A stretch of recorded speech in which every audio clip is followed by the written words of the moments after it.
A cowboy froze at the train depot when he saw her face. The mail-order bride stepping off that platform was the same girl he had kissed 19 years ago.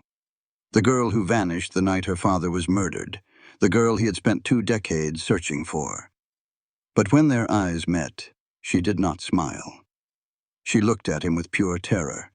Behind her, 3 armed strangers watched with the cold eyes of hunters. She was running from something that had finally caught up with her.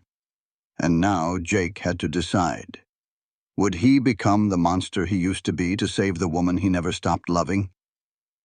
This is a story about second chances that must be earned through sacrifice, about the difference between justice and vengeance, and about the truth that some loves are worth fighting for no matter how many years have passed.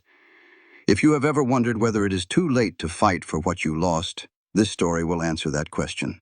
Now settle in, because this journey is just beginning. And if this story touches your heart, do me a small favor. Hit that subscribe button so you never miss a story that might change the way you see love, loss, and the courage it takes to fight for what matters most. Let us begin. The Colorado sun pressed down like a branding iron on Jacob McAllister's shoulders as he stood on the depot platform at Silver Creek. Dust devils spun lazy circles across the tracks. The wooden planks beneath his boots creaked with the weight of too many summers, and somewhere behind him, a child laughed at something he could not see. Jake was 38 years old. His face had been carved by wind and sun into something hard, something that made strangers look away when they met his eyes. A long scar ran from his left temple down to his jaw, a souvenir from his last bounty that still ached when the weather turned cold. Gray streaked through hair that had once been black as coal, and his hands rested easy at his sides as he waited for his supply shipment. Ammunition, rope, tools for mending fences that did not truly need mending. He was not here to meet a bride. That was Edgar Thornton's business. The wealthy general store owner, 50 years old with a belly that spoke of too much good living, stood nearby clutching a photograph and sweating through his collar. Jake had built his ranch 15 miles outside of town, far enough that visitors were rare, and questions rarer still. 5 years he had lived in that self-imposed exile, and 5 years he had told himself it was enough. The land was good. The cattle were healthy. Bill Hensley, his only hired hand, kept the loneliness at bay with his dry humor and steady presence. It was enough. It had to be enough. The train whistle screamed across the valley, and Jake squinted against the glare as the locomotive shuddered toward the station. Steam hissed like an angry cat. Metal groaned against metal. And then the passengers began to descend. 3 men stepped off first. Jake's spine straightened before his mind caught up with what his body already knew. Old instincts, the kind a man never truly buries, surged through him like creek water through a cracked dam. These men moved wrong. Their eyes swept the platform with the cold efficiency of hunters, cataloging faces, measuring threats, dismissing the weak. They wore long coats despite the brutal heat. Jake knew what those coats were hiding. One of them, lean and weathered with pale eyes that held no warmth, let his gaze pass over Jake, and then return. Hold. The man's head tilted slightly like a wolf catching an unexpected scent. Recognition flickered in those cold eyes. He knows me, Jake thought, or knows what I used to be. The pale-eyed man murmured something to his companions, and all 3 moved toward the hotel without looking back. But Jake had seen the flicker, had felt the weight of that gaze. He filed this away in the part of his mind that never truly slept. Then the 3rd passenger car opened, and his attention shifted to something he could not name, drawn by a force older than instinct toward the woman descending the iron steps. She wore a traveling dress the color of dust and sage, practical and worn at the hems. Dark hair pinned beneath a modest hat that had seen better days. Sun-touched skin that spoke of mixed heritage. The kind that drew whispered comments in polite company, and worse, in impolite ones. She moved with careful grace, one hand gripping the rail as if the world might tip beneath her feet at any moment. And then she lifted her face toward the brutal Colorado sun. Jake's heart stopped beating. He knew that face, knew it the way he knew his own reflection in still water. Clara Jane Hawkins, the girl whose father's ranch had bordered his family's land in Tennessee. Clara, who had kissed him by Sweetwater Creek when they were young and stupid and certain that summer would last forever. Clara, who had vanished 19 years ago like smoke in a strong wind, leaving him with nothing but questions and a promise he had never stopped keeping. Her name escaped his lips before he could stop it. Clara. She heard him. Across the noise of the platform, across the distance and the years, she heard him speak her name. She turned. Their eyes met, and Jake watched fear flood her face like water filling a drowning man's lungs. Her lips moved, forming words he could barely hear across the chaos of the depot. No. No, not you. She stumbled backward, nearly fell, and collided with Edgar Thornton, who had been approaching with his photograph and his hopeful smile. Edgar steadied her with hands that trembled slightly from his morning whiskey. His face showed confusion, then irritation, then something like possession, as he looked between Clara and Jake. "Miss Miller?" Edgar said, using what was clearly not her real name. "Are you quite all right?" Clara forced a smile onto her face. It was the most painful thing Jake had ever witnessed. She took Edgar's arm like a woman accepting a life sentence. "Yes," she said. "Yes, I am fine. Just tired from the journey." She let Edgar lead her toward his waiting wagon. She did not look back. Jake stood frozen on the platform as the wagon rattled away, his hands shaking for the first time in 5 years. Around him, the depot continued its ordinary chaos.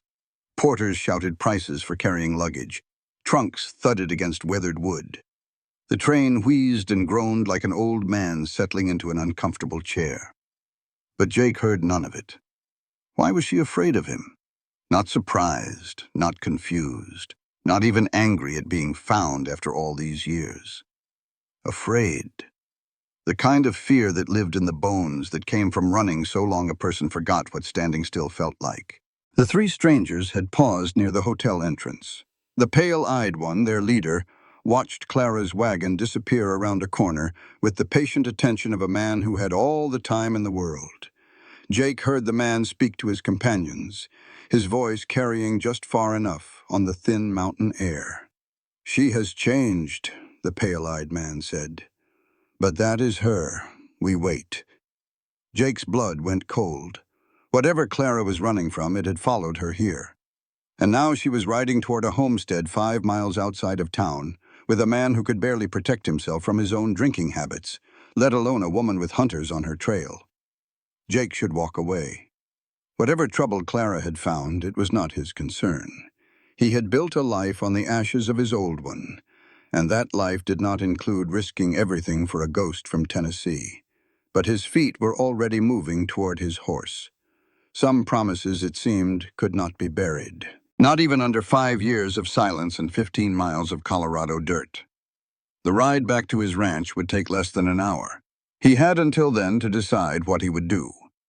He suspected the truth would be simpler and far more dangerous than anything he could plan. 19 years. 19 years since he had watched her walk away from that creek, her lips still warm against his memory. 19 years of searching, of wondering, of building walls high enough to forget. And now she had stepped off a train and looked at him like he was death itself come calling. Jake mounted his horse and turned toward home. Behind him, the pale-eyed man watched and smiled the smile of a predator who had just found his prey. The stranger's name was Silas Kane, and he had been waiting 12 years for this moment. He just had not expected the complication standing between him and his target. "The Revenant," Silas said quietly to himself. "Jacob McAllister, the one who got away." He touched the pocket where he kept his brother's last letter. The brother, Jake McAllister, had hanged in Montana all those years ago. This job, Silas decided, had just become personal in ways his employer would never understand. He smiled again and went inside to write a letter to Denver. The hunt was about to become very interesting indeed. 19 years was not enough to forget, just enough to turn memory into scar tissue.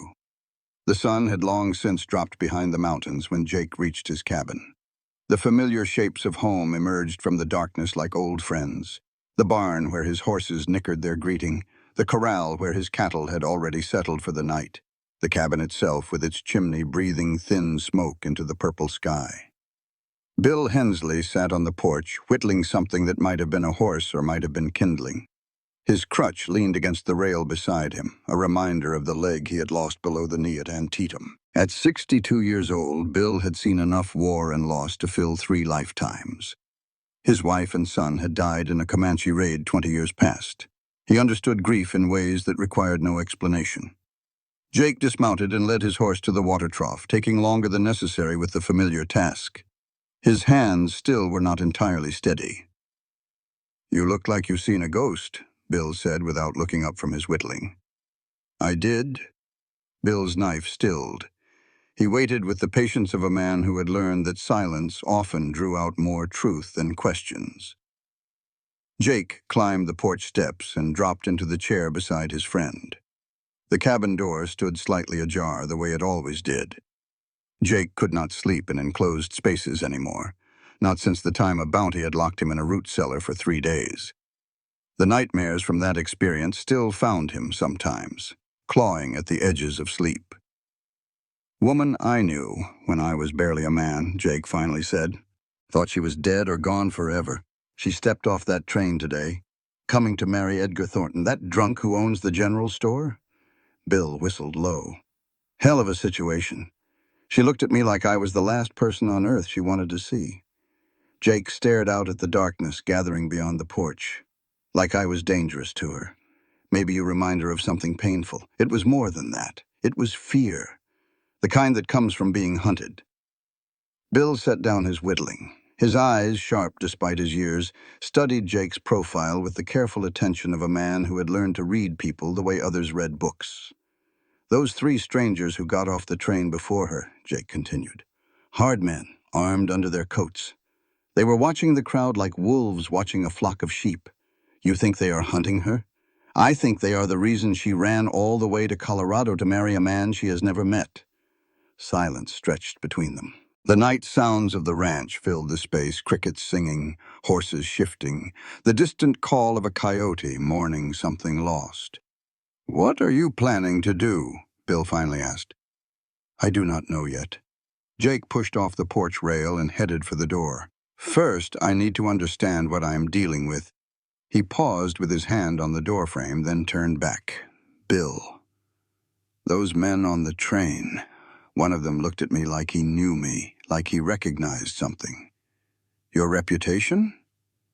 Maybe. Or something else?" Jake shook his head. "I do not like not knowing.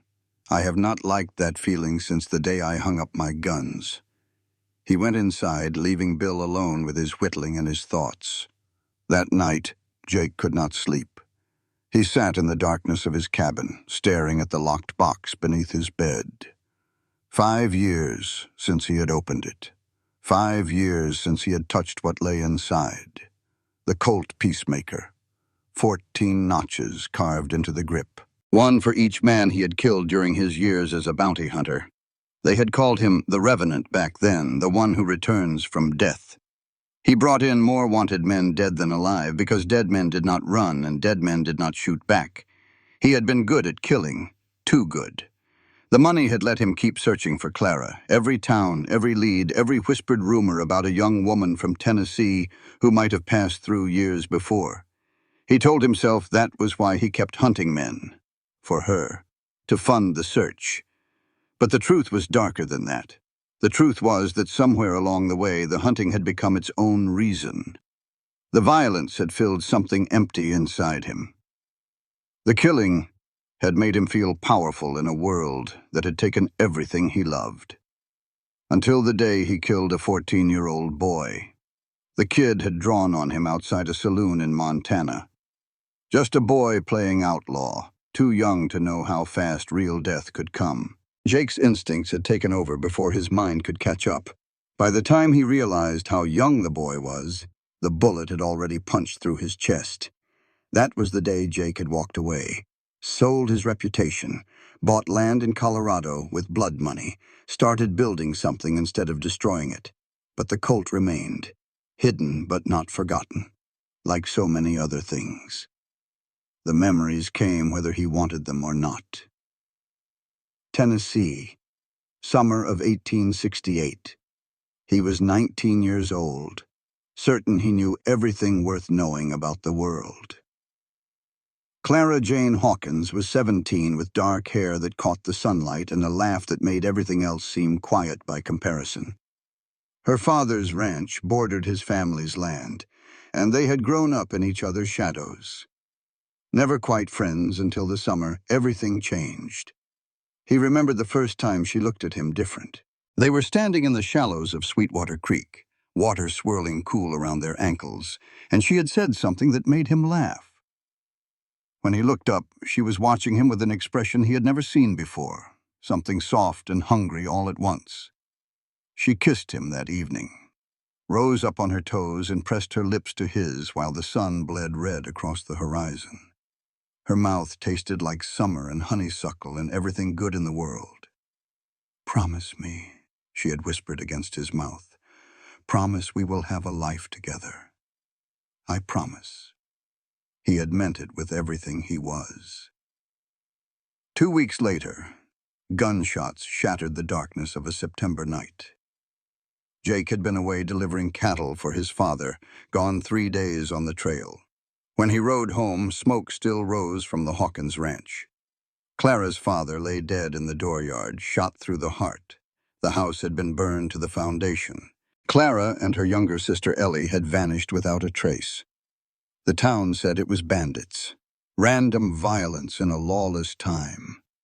These things happened on the frontier. But Jake had never believed it. The killing had been too clean, too purposeful. Someone had wanted the Hawkins family eliminated. He searched for 2 years, spent every penny he had chasing rumors and dead ends. Finally, broke and desperate, he had taken up bounty hunting to fund his search. He never found her. Until today. Bill found him on the porch at dawn, coffee in hand, watching the eastern sky turn pink. "You did not sleep." "No." Bill handed him a cup and settled into his usual chair. His whittling project from the night before sat on the rail, and Jake could see now that it was meant to be a horse. Not a bad likeness, actually. "If she has been running from something for 19 years, Bill said carefully, "there is a reason she never came to find you. Maybe a good reason. Maybe she was protecting you by staying away." Jake sipped his coffee. It was bitter and strong, the way Bill always made it. "Or maybe she was afraid of what I became." Bill was quiet for a moment. Then he said, "You are not that man anymore, Jake. You have not been that man for 5 years. Have I not?" Jake set down his cup. "Those men on the train. Killers, all of them. And my first instinct when I saw them looking at Clara was not to call the sheriff or ride for help." "What was it?" Jake looked at his hands. The hands that had killed 14 men. The hands that still remembered exactly how to draw and fire faster than thought. "My first instinct was to figure out how to kill them before they could hurt her." Bill nodded slowly. "That does not make you a monster, Jake. That makes you a man who learned hard lessons about how the world works. Does it?" Jake stood and walked to the edge of the porch. "Where is the line, Bill, between protecting someone and becoming the thing they need protecting from?" Bill did not answer. Some questions had no easy answers. "I am going into town," Jake said finally. "I need to know what those men are after, and I need to know why Clara ran from me like I was death itself." He walked toward the barn to saddle his horse. Bill called after him, "Be careful, Jake. Whatever mess that woman brought to Silver Creek, it is bigger than one man can handle alone." Jake paused but did not turn around. "I know," he said. "That is what scares me." He rode toward town with the sun at his back and dread coiling in his gut. Somewhere in Silver Creek, Clara was waking up in another man's house, wearing another woman's name, waiting for hunters to find her. And Jake still did not know if he was part of her salvation, or another threat she needed to escape. She had lived under false names so long she nearly forgot who she used to be. Clara woke before dawn in a bed that smelled of lavender water and old grief. The room Edgar Thornton had given her was fine enough, with lace curtains on the windows and a quilt that must have belonged to his dead wife. Everything in this house belonged to his dead wife. The woman's ghost lingered in every carefully preserved detail. Clara did not mind ghosts. She had been living with them for 19 years. She rose quietly, checking the window locks out of habit, measuring the distance to the ground. Second floor, but there was a trellis covered in climbing roses. She could make that jump if she had to. She had made worse. The burn scar on her left wrist ached in the morning chill. It always did when she was afraid.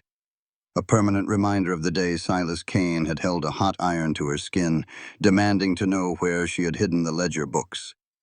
She had not told him. She had screamed until her throat bled, but she had not told him. That was the day she learned that she was stronger than she had ever imagined. Stronger than the men who thought they owned her. Stronger than the fear that had ruled her life. But seeing Jake McAllister on that platform had tested that strength in ways she had not expected. 19 years since she had kissed him by Sweetwater Creek. 19 years since she had whispered promises against his lips and believed that the world was good and love was enough. She had been so young, so stupid, so certain that summer would last forever. Then the men in dark coats had come for her father, and summer had ended in blood and fire. Clara dressed quickly in the plain clothes she had brought from back east. Practical fabrics, dark colors, nothing that would draw attention. She had learned the art of invisibility over the years, how to move through crowds without being noticed, how to become whatever people expected to see. Edgar Thornton expected to see a quiet widow grateful for a second chance at respectability. Clara could play that role. She had played harder ones. She found Edgar in the dining room, already working through a plate of eggs and biscuits. His hands trembled slightly as he lifted his coffee cup, and Clara recognized the signs of a man who had started his day with something stronger than coffee. "Good morning, Miss Miller," he said, using the name she had given him in her letters. "I trust you slept well." "Very well, thank you, Mr. Thornton. Your home is lovely." The lie came easily. Truth had never kept her safe. Only lies had kept her alive. Edgar nodded, pleased by the compliment. It was Elizabeth's pride and joy, this house. She had an eye for decoration that I certainly lack. He gestured for Clara to sit, and a tired-looking housekeeper brought her a plate of breakfast. Clara ate mechanically, tasting nothing, her mind already working through the problems that had followed her from Denver. Silas Kane was here. She had seen him on the platform, had watched his pale eyes find her in the crowd. He had smiled at her, the same smile he had worn while pressing hot iron to her skin. If Silas was here, then Judge Ashford knew exactly where she was. The mail-order bride scheme had failed. Her attempt to disappear into the frontier had been nothing but a brief delay. They would come for her. The only question was when. And now there was Jake to consider. She had not expected to see him, had not expected him to be alive at all, truth be told. The bounty-hunting world was not kind to its practitioners. She had assumed the frontier had claimed him years ago. But there he was, older, harder, scarred in ways that went deeper than the mark on his face. But still Jake, still the boy who had promised to come back for her. She had found him once, 12 years ago. Had tracked him across half the frontier, driven by something she could not name. Love, hope, the desperate need to believe that one good thing from her old life had survived. She found him in Montana, in a town called Bitter Creek. He had a man at the end of a rope, a man who was begging, crying, pleading for mercy. Jake had been smiling. She watched him pull the rope tight and hold it until the man stopped struggling. Watched him stand there with satisfaction on his face while a human being died at the end of his arm. That was when Clara had understood the truth. The boy she had loved was gone. The man who remained was a monster, no different from the ones who had destroyed her family. She had run back into hiding, back into the shadows, back into the endless game of survival that had become her life. But she had never forgotten his face. never stopped wondering if she had been wrong about what she saw. Now he was here, and she had to decide what to do about it. "I thought I might show you around town today," Edgar was saying. "Introduce you to some of the better families. The Reverend's wife is particularly eager to meet you." Clara forced herself to focus on the conversation. "Of course. That sounds lovely." She spent the morning playing the role of eager bride-to-be. She smiled at the appropriate moments. She admired Edgar's general store with its carefully organized shelves. She nodded politely when the Reverend's wife, a thin woman with sharp eyes and a sharper tongue, explained the importance of church attendance in a civilized community. All the while Clara was watching, counting, planning. She saw Silas Kane twice moving through town with the casual confidence of a man who had nothing to fear. His two companions stayed close, their eyes constantly scanning. They knew she had seen them. They wanted her to know they were watching. It was a message, a threat. "Surrender now, and we might let you live a little longer." Clara had received such messages before. She had never surrendered yet. The Reverend himself stopped to greet them outside the church. Nathaniel Crane was a soft-spoken man with gentle eyes and a warm handshake. Everything about him spoke of comfort and safety. Clara did not trust him for a second. "Miss Miller," Crane said, holding her hand perhaps a beat too long. "What a pleasure to welcome you to our little community. I do hope you will find peace here." "Thank you, Reverend. I am sure I will."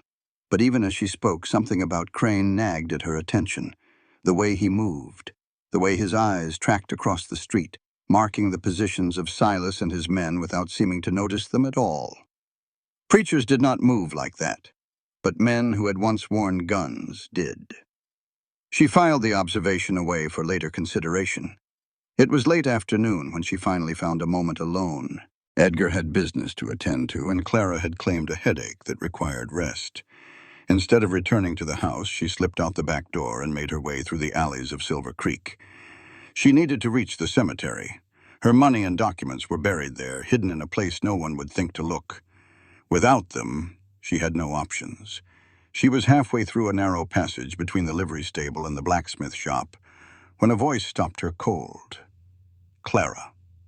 Jake stepped out of the shadows. He looked different in the daylight than he had at the depot. More tired, more human. The scar on his face caught the afternoon light, a map of violence written across his skin. She should run. Every instinct she had cultivated over 19 years was screaming at her to run. But her feet would not move. "Stay away from me," she said. "You do not understand what you are getting into. Then make me understand." Jake took a step closer.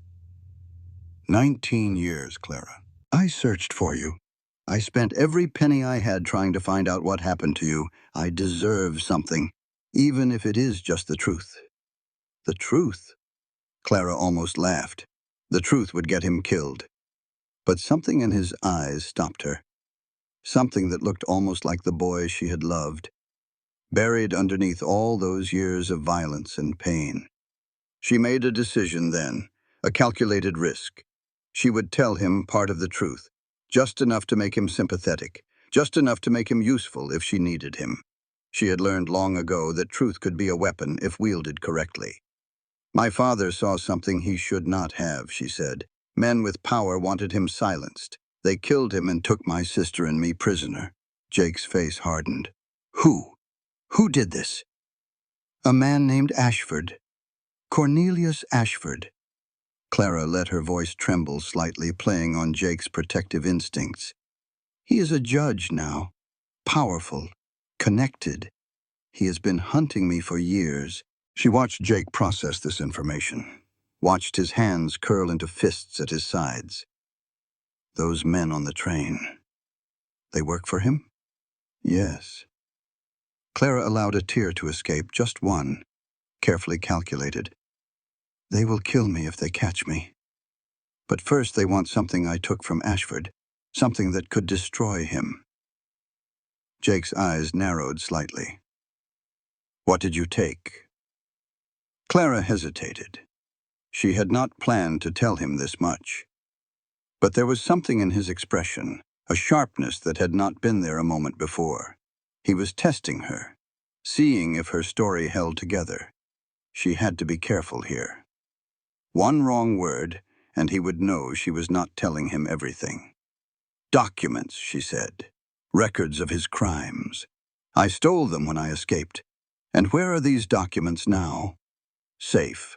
Clara pulled back, rebuilding her walls. "They are the only reason I am still alive." Jake studied her for a long moment. She could not read his expression, could not tell if he believed her or saw through the half-truths she had woven. "I am not asking for your help," she said finally. "I am asking for one thing. Pretend you do not know me. Stay away from me. Let us both live." She turned to walk away. "Clara." She stopped, but did not turn around. "You said those men have been hunting you for years." Jake's voice was quiet, thoughtful. "But you chose to come here, to this town, to marry a stranger." She did not respond. "That means you are out of options. That means whatever you are running from, it finally caught up to you." Clara closed her eyes. He was smarter than she had given him credit for. "Goodbye, Jake." She walked away without looking back. She could not afford to look back, because if she did, she would see what she could not afford to acknowledge. After 19 years, his face was still the only thing that made her want to stop running. From the shadows of the church doorway, Reverend Nathaniel Crane watched them both. His hand moved across a small notebook, recording everything he had observed. Later that evening, he would write a letter to Denver, a letter that would reach Judge Cornelius Ashford within the week. The letter would say that Clara Jane Hawkins had made contact with a former bounty hunter named Jacob McAllister, that the situation had become complicated, that additional resources might be required. Crane sealed the letter with steady hands. He felt no guilt about what he was doing. Family was family, after all, and his brother had built something magnificent in Denver, an empire that would reshape the entire territory. A few more bodies along the way were simply the cost of progress. The Lord worked in mysterious ways, Crane thought as he walked the letter to the post office. And so did the Ashford family. He had been the best tracker in the West. He forgot that prey can become predator. Jake spent the night after his conversation with Clara sitting on his porch, turning over her words like a man examining a suspicious coin. She had told him enough to explain her fear. A powerful enemy. Stolen evidence. Hunters on her trail. But she had not told him everything. He had seen it in the way her eyes shifted when he asked about the documents. In the slight hesitation before she answered. In the careful construction of her story, each piece fitting too neatly into place. Clara Jane Hawkins had learned to lie over the past 19 years. She had learned to lie very well. The question was whether her lies were meant to protect him or protect herself from him. Bill brought him coffee at dawn, settling into the chair beside him with the ease of long habit. "You did not sleep again?" "No." "You going to tell me what has got you wound so tight?" Jake told him about the conversation in the alley, about Clara's story of a powerful enemy named Ashford, about the documents she claimed to have stolen. Bill listened without interrupting, his weathered face giving nothing away. "You believe her?" he asked when Jake finished. "I believe she is running from something." Jake stared into his coffee cup. "I believe those men are dangerous. Beyond that, I do not know what to believe. But you are going to help her anyway." Jake did not answer. They both knew the answer. "I am going to town," he said instead. "I need to find out more about these men. And about this Ashford she mentioned." Bill nodded slowly. "Watch your back, Jake. You have been out of the game for 5 years. Maybe you have lost a step. Maybe I have." Jake stood and stretched. "Or maybe some things you never forget." He rode into Silver Creek with his senses sharp and his hand never far from the Colt on his hip. The morning crowd was already gathering at the general store and the blacksmith shop, ordinary people living ordinary lives. They nodded at Jake as he passed, recognizing him as the quiet rancher who kept to himself and paid his bills on time. None of them knew what he used to be. None of them knew the blood on his hands. He tied his horse outside the saloon and went inside. The Lucky Strike was nearly empty at this hour. Just a few old-timers nursing morning whiskey and a card game in the corner that looked like it had been going since yesterday. The bartender, a thick-armed man named Dutch, nodded at Jake as he approached. "Coffee," Jake said. Dutch poured without comment. Jake settled onto a stool where he could watch the door and let the silence stretch. Dutch was a man who appreciated silence. He was also a man who heard everything that happened in Silver Creek. "Those three strangers who came in on yesterday's train," Jake said eventually. "Know anything about them?" Dutch's expression did not change. "They are paying cash, staying at the hotel. Asking around about some woman from back east." "What woman?" "A runaway wife, they say. Her husband in Denver wants her back." Dutch shrugged. "That is what they say anyway. You do not believe them?" "I have been tending bar for 30 years. Dutch wiped down a glass that was already clean. "I know what men look like when they are trying to get their wives back, and I know what men look like when they are hunting someone." Jake nodded slowly. "Anyone else in town asking questions about them?" Dutch hesitated. Then he said, "Territorial Marshal came through yesterday. Burke is his name. Had a warrant for someone named Sarah Miller." Jake's grip tightened on his coffee cup. Sarah Miller. The name Clara had given Edgar Thornton. "What kind of warrant?" "Murder." Dutch lowered his voice. "They say she killed her husband back in Denver. But here is the thing. Those three strangers? They are not lawmen. And Marshal Burke did not seem too happy to see them here." Jake finished his coffee and laid a coin on the bar. "Thank you, Dutch." He found Marshal Burke at the sheriff's office, conferring with the elderly local lawman about some unrelated matter. Burke was a lean man in his middle 40s with the careful eyes of someone who had learned to see everything and trust nothing. Jake waited until the sheriff stepped out before approaching. "Marshal Burke? I am Jacob McAllister. I have a ranch outside of town." Burke looked at him with sudden interest. "McAllister. I have heard that name before, a lifetime ago. The Revenant." Burke's expression was unreadable. "They said you retired. 5 years now." The silence between them stretched tight. Two dangerous men measuring each other. "Those three men who came in on yesterday's train," Jake said finally. "You know who they work for?" "I might." "Judge Cornelius Ashford, Denver."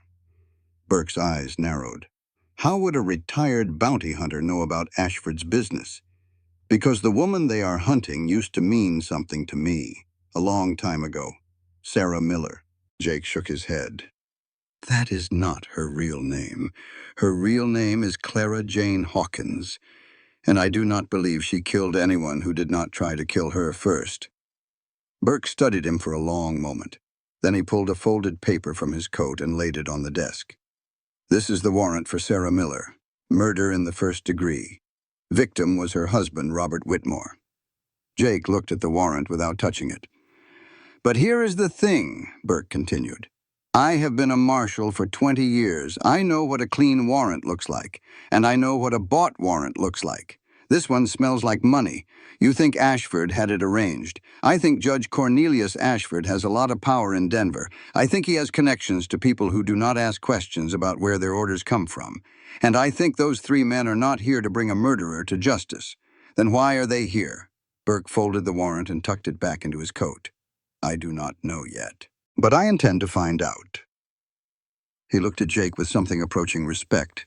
"You did not come here to ask me about the warrant, McAllister. You came here to see if I could be trusted. Can you?" Burke considered the question. "When the law serves justice, I serve the law. When the law serves money, I serve justice." It was the kind of answer that could mean anything.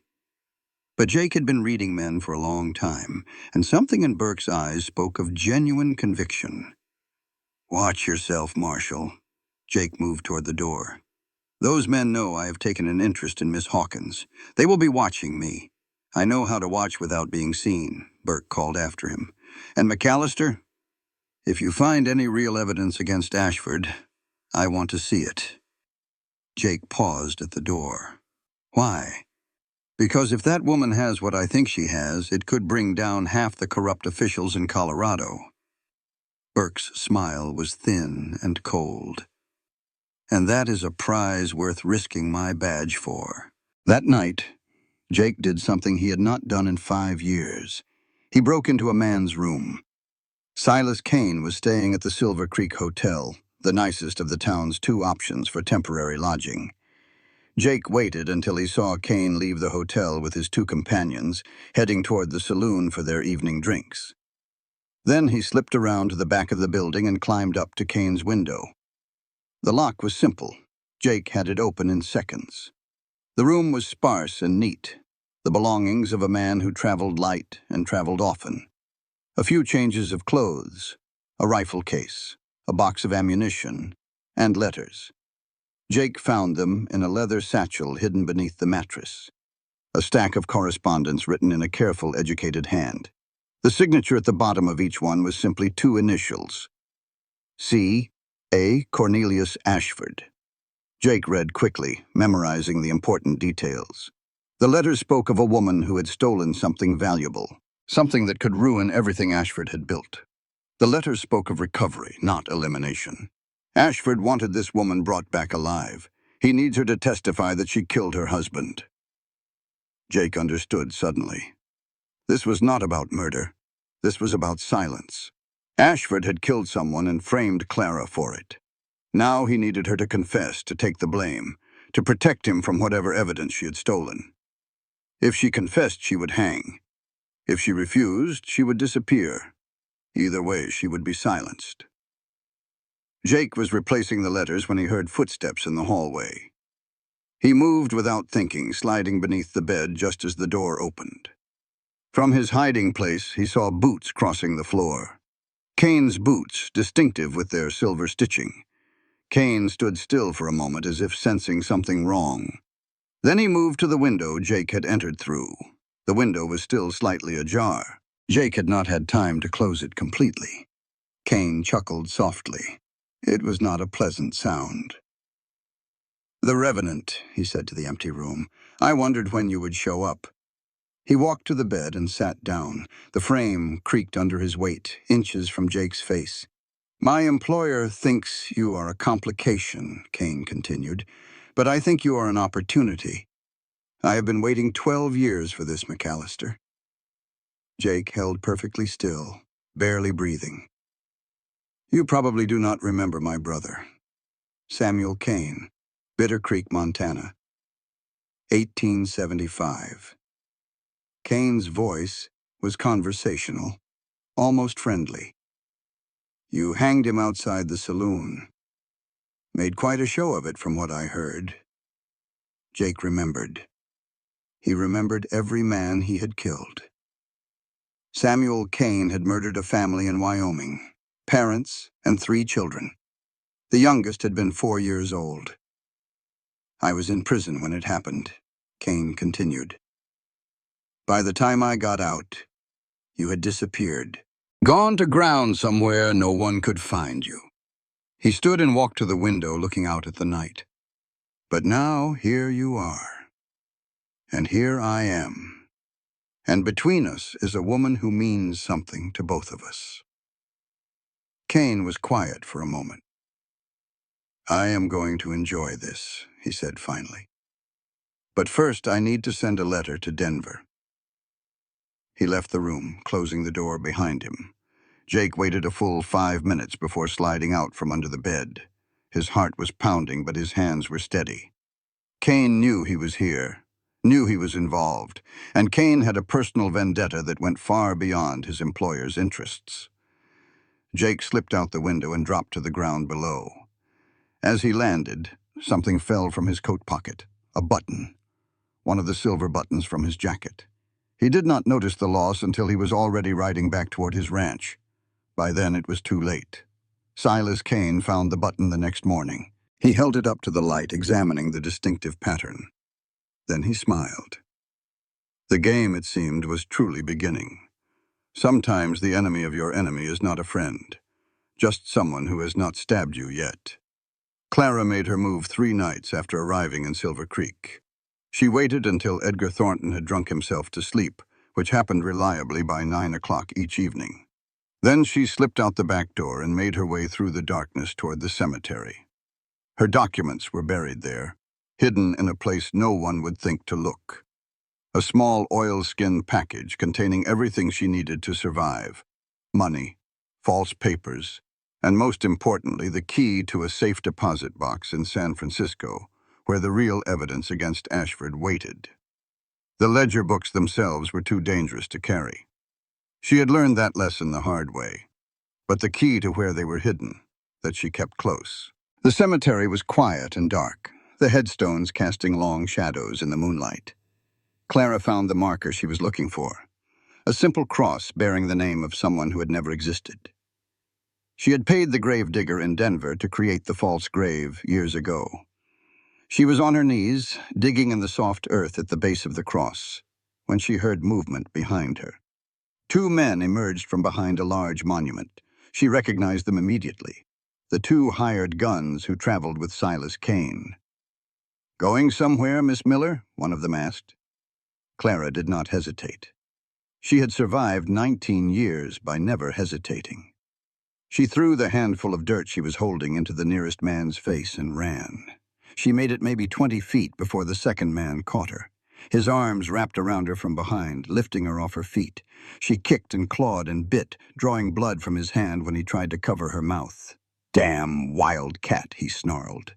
"Hold still, or I will break your arm." But Clara did not hold still.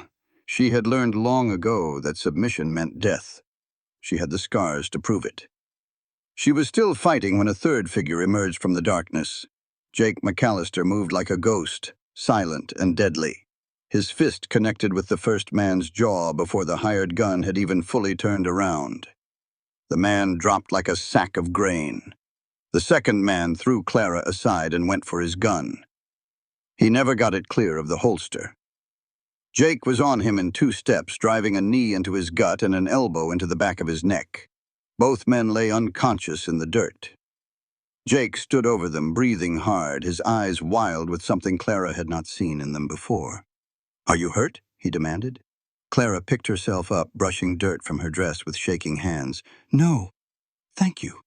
Jake grabbed one of the unconscious men by his collar and dragged him to the base of a headstone. He pulled rope from his belt and began tying the man's hands behind his back. "What were you doing out here alone?" he asked without looking at her. "I could ask you the same question." "I have been watching Thornton's house every night since you arrived." Jake finished with the first man and moved to the second. "I figured you would try something like this eventually." Clara stared at him. "You have been watching me?" Someone had to. There was something in his voice that made her chest tighten.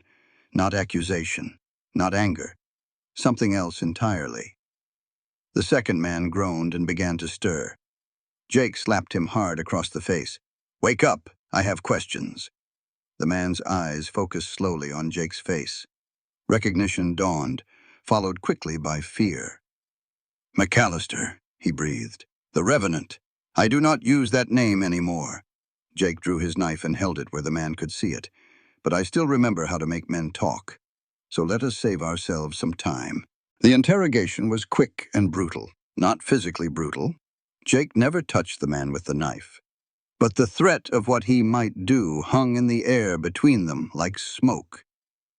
"Judge Ashford is paying $5,000 for her alive," the man admitted. $10,000 if she dies resisting capture.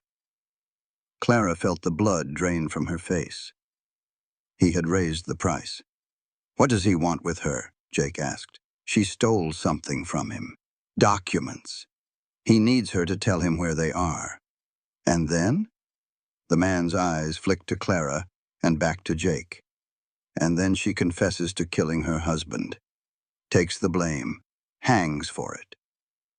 "So Ashford walks free," Jake said quietly. The man shrugged. "That is above my pay grade. I just do what I'm told." Jake looked at Clara. His expression was unreadable. "Is this true?" Clara held his gaze. "Yes." You stole documents from Ashford. Yes. And your husband? Clara's jaw tightened. Robert Whitmore was never my husband. He was Ashford's man, assigned to watch me. When he found out I had taken the ledger books, he tried to kill me. I defended myself. She waited for Jake to respond, for him to ask more questions, to doubt her story, to demand the whole truth. Instead, he hit the bound man on the back of the head, knocking him unconscious. "We need to move," he said.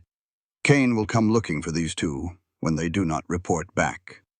They rode through the darkness, pushing the horses hard through rough country.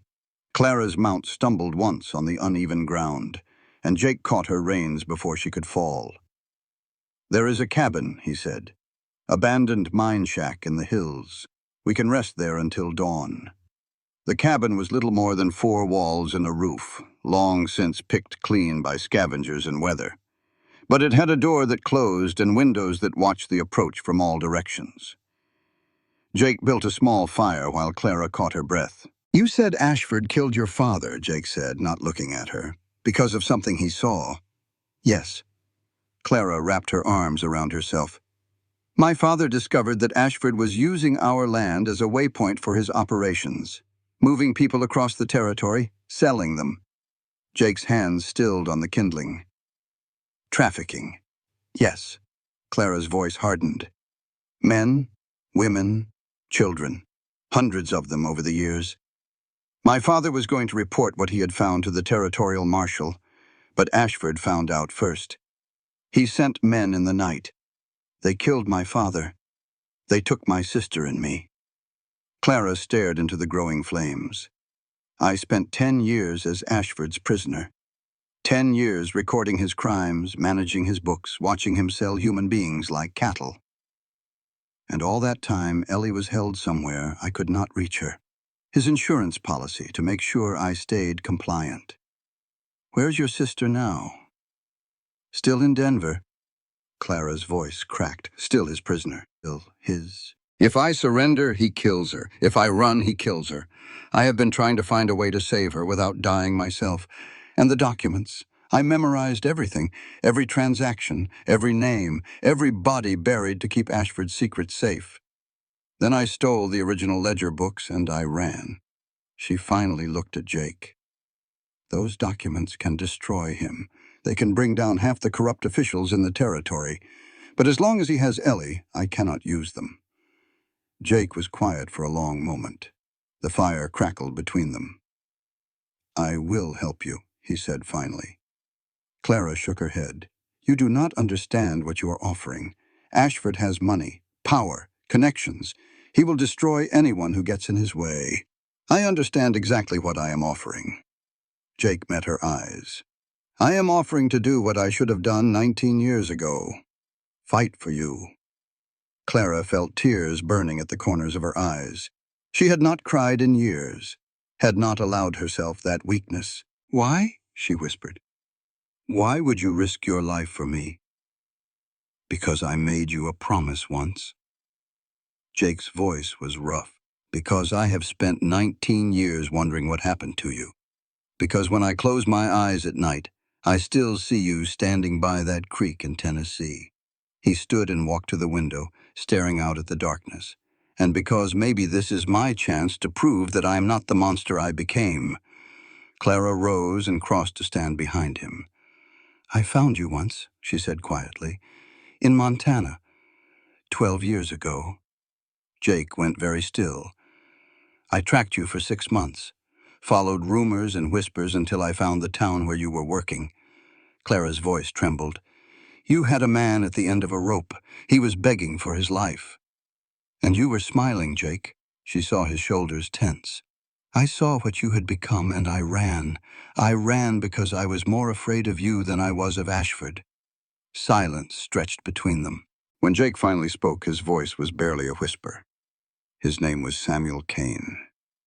He killed a family in Wyoming. Parents and 3 children. The youngest was 4 years old. Clara closed her eyes.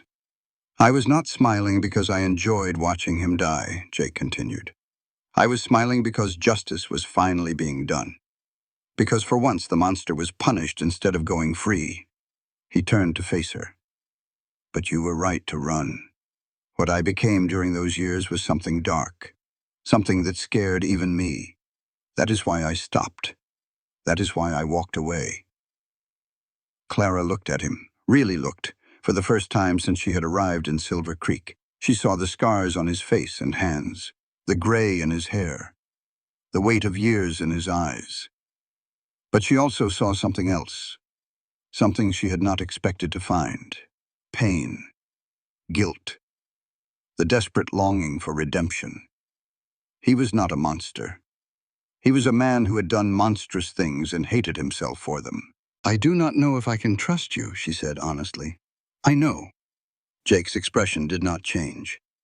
I am not asking you to trust me. I'm asking you to let me help, and what do you want in return? Jake was quiet for a moment. Then he said, I want to understand. Why you never came to find me. Why you chose to run instead of letting me protect you. Clara felt something shift inside her chest. A wall she had built years ago, crumbling just slightly. Because I thought you were dead, she said. Because by the time I learned you were alive, I had already seen what the world had turned you into. She reached out and touched the scar on his face. But I am starting to wonder if I was wrong. They reached Jake's cabin by dawn. Bill Hensley was waiting on the porch with his rifle and a pot of coffee. He took one look at Clara, one look at the blood on Jake's shirt, and nodded once. I will make breakfast, he said. Over eggs and biscuits, Jake laid out what he had learned. Ashford's men, the warrant for Sarah Miller, Marshall Burke and his suspicions about bought justice. Bill listened without interrupting. So we are going up against a territorial judge with unlimited resources and hired killers on his payroll, Bill said when Jake finished. With what exactly? 2 guns and a woman's word? We have the documents, Clara said. Once they are in the right hands, Ashford is finished. But we cannot use them while he has your sister. Bill shook his head. It is a standoff. Then we change the terms, Jake said. We rescue Ellie. We get the documents to someone who can publish them. And we bring Ashford down before he can hurt anyone else. Bill studied him for a long moment. Then he looked at Clara. Miss Hawkins, is this man worth dying for? Clara met Jake's eyes across the table. I do not know yet, she said honestly, but I think he might be worth living for. Bill snorted. Good enough, I suppose. He stood and began clearing the dishes. I will start preparing supplies. If we are going to war with a territorial judge, we had best be well provisioned.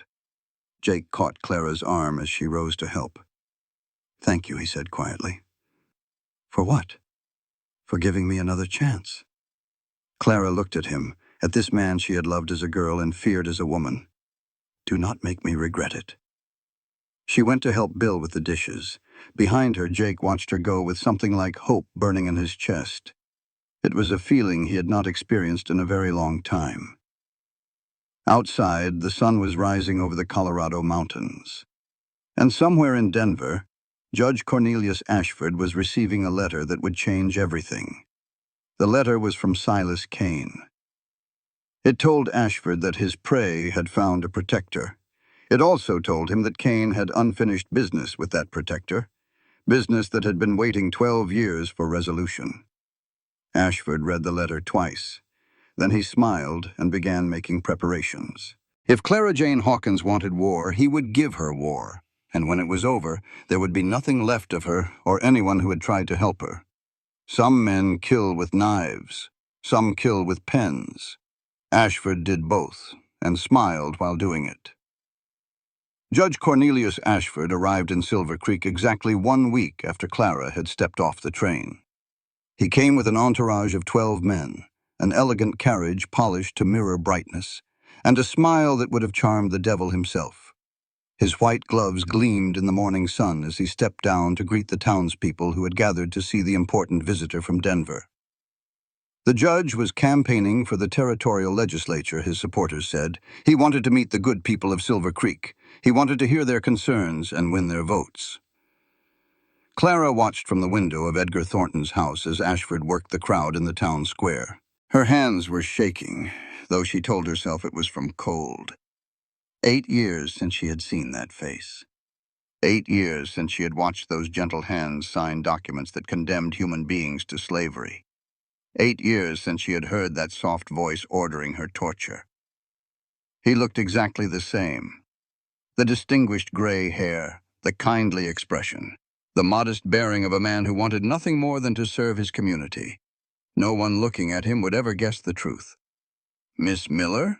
Edgar's voice came from behind her. "Are you quite well? You look pale." Clara forced herself to turn away from the window. "I am fine. Just tired." Edgar nodded, his face showing relief. He had been looking for an excuse to end their engagement ever since rumors had started circulating about her past. Clara did not blame him. Edgar was a coward, but he was not a fool. "The judge is holding a reception this evening at the hotel," Edgar said. "I thought we might attend together. Show the community that you are a respectable woman." "Of course." Clara's voice was steady, though her stomach churned. "That sounds lovely." She spent the rest of the day preparing. Not for the reception, but for what would come after. Jake had been sending messages through Bill Hensley, who came into town each day for supplies. The messages were brief and coded, but Clara understood their meaning. Hold position, watch and wait, do not engage. He was gathering information, looking for weaknesses in Ashford's defenses. Clara knew she should trust his judgment. Jake had spent years hunting dangerous men. He knew how to pick the right moment. But holding position was the hardest thing she had ever done. The reception that evening was everything Clara had expected. Silver Creek's wealthiest citizens gathered in the hotel's modest dining room, drinking punch and pretending they were in San Francisco instead of a frontier mining town. Ashford moved through the crowd like a shark through calm water, shaking hands and smiling at jokes and promising better roads and lower taxes. Everyone loved him. Everyone trusted him. Clara stayed close to Edgar, playing the role of dutiful bride-to-be while her eyes tracked Ashford's movements around the room. Then she saw something that made her blood run cold. Reverend Nathaniel Crane had approached Ashford near the window. Their conversation looked casual enough, two respectable men discussing local matters, but Clara saw the way Crane leaned in close. Saw the way Ashford's hand touched Crane's shoulder in a gesture that was far too familiar. She knew that gesture. Ashford used it with people he considered his inner circle, people he trusted completely. Crane was one of his. The realization hit Clara like a physical blow. The kindly preacher who had welcomed her to Silver Creek, who had asked after her health and offered her a place in his congregation. He had been reporting on her from the moment she arrived. She had been watched from the inside. "Miss Miller?" Clara started. Ashford himself was standing in front of her, his hand extended, his smile warm and welcoming. "I do not believe we have been formally introduced," Ashford said. "I am Judge Cornelius Ashford." Clara took his hand. The white glove was soft against her palm. "Sarah Miller," she said. "How do you do, Judge?" Ashford held her hand a moment too long. His eyes searched her face with an intensity that belied his pleasant expression. "You seem familiar, Miss Miller. Have we met before?" Clara's heart was pounding so hard she was certain he could hear it. "I do not believe so, Judge. I have never been to Denver." "Curious." Ashford released her hand. "You remind me of someone, a woman who used to work in my household many years ago. I have one of those faces. Perhaps." Ashford's smile never wavered, but something cold flickered behind his eyes. "Well, Miss Miller, I hope you enjoy your time in Silver Creek. It is a charming little town, the kind of place where people can start fresh." He moved away to greet other guests. Clara excused herself and fled to the washroom, where she stood over the basin with her hands pressed to her face, trying to control her breathing. He knew. He absolutely knew. But he had not given her away. Had not called for his men to arrest her on the spot. Why? The answer came to her slowly, chilling in its implications. He wanted her afraid. He wanted her to know that he could take her whenever he chose. He wanted her to understand that every moment of freedom was a gift he was allowing her to have. It was a game to him, a cat playing with a mouse before the killing strike. Clara straightened and looked at herself in the mirror. Her face was pale, her eyes too wide. She looked exactly like what she was, a terrified woman with nowhere to run. No, she was not that woman anymore. She had not been that woman for years. She had survived his torture. She had stolen his secrets. She had escaped his prison and stayed free for 8 years while his hunters searched for her. She was not prey. She was a survivor, and she was done running. That night, after the reception ended and Edgar had drunk himself to sleep, Clara slipped out of the house and made her way to the edge of town where Jake was waiting with horses. "He knows," she said without preamble. "Ashford knows who I am." Jake's expression darkened. "Did he threaten you?" "Not directly, but he made sure I understood." Clara climbed into the saddle. "He is playing with me. He wants me scared." "Are you scared?" Clara thought about the question. "Yes," she admitted, "but I am also angry. And right now, anger is more useful."